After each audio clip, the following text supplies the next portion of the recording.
Action. What's up, peeps? This is the 13th episode of Feast, Frank, Eric, Andy Social Talk. Today, we're going to be talking about the importance of repetition and how crucial it is to continuously work that muscle. Think about it as we come up on the NFL season. They practice and repeat drills over and over and over again to the point of exhaustion. All the time and effort they put in prior to the season even kicking off. And they walk onto that field for the first time ready for action. But even prior to that, the years and years of hard work that they put in prior to even becoming an NFL, being in the NFL, that hard work typically goes unnoticed. And that we tie in to just not being an overnight success. There's no such thing. And creating content is no different. There's a lot of work and time and effort that goes into it. And you look at some of your favorite creators on here, and I've got plenty of my own who have massive followings and gets crazy engagement. Do I want to get there someday? Sure. Do I think it's going to happen tomorrow? Probably not, because I know that I have to continually put the time and effort in. It's a process. And I look back at some of my earlier analytics. This is my 12th month of creating video content here on LinkedIn. And going back, you look at when I first started creating content, my engagement, my views, my likes was literally this, and it slowly started to climb. And even until recently, maybe 3-4 months ago, stuff started to really pop.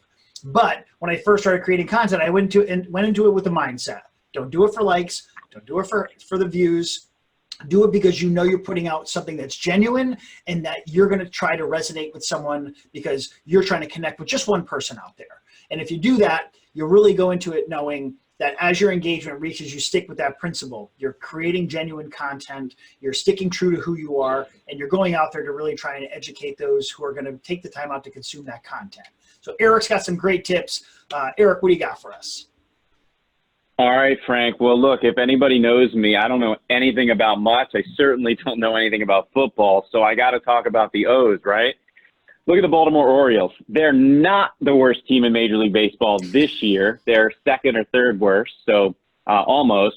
And look what they did this year. I'm so proud of my guys, right? Orioles went out and they hired the man, the guy that really helped the Houston Astros build their team in Houston. They went from 100-loss season after 100-loss season to winning the World Series in 3 short years.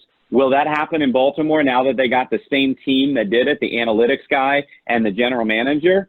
I don't know. Time will tell. But statistically, numbers say that's going to happen.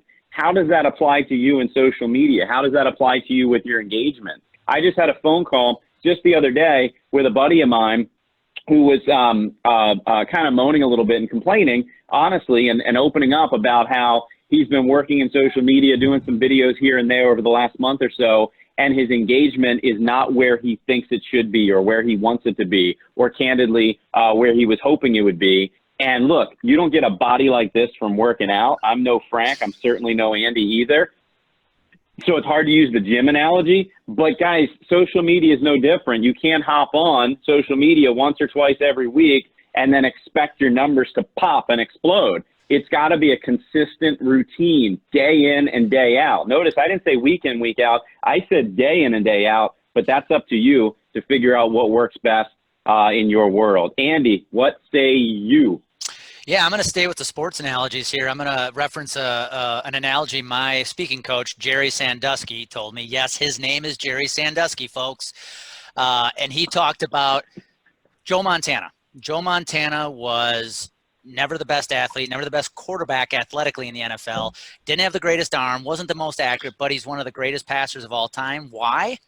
Because he always took what the defense gave him. If he had to throw it 5 yards, he did. If he had to throw it 50 yards downfield, he did. But he constantly took what the defense gave them. In social media, it is no different. You can't post media or post content you like without knowing what your audience likes.